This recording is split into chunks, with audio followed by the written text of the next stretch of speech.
New details at noon about a shooting at a West Side pool involving a security guard. This according to Bexar County deputies. The medical examiner reports that the man was shot, has died.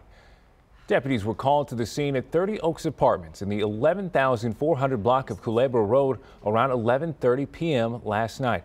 They found a man that had been shot multiple times. Deputies say the security guard was making his rounds at the apartment. The pool closes at 10. The security guard asked the man to leave. A fight started and the security guard allegedly used his pepper spray. A witness says the man in the pool attacked the security officer. There was a 10-year-old witness who was interviewed by a forensic specialist. No charges have been filed so far.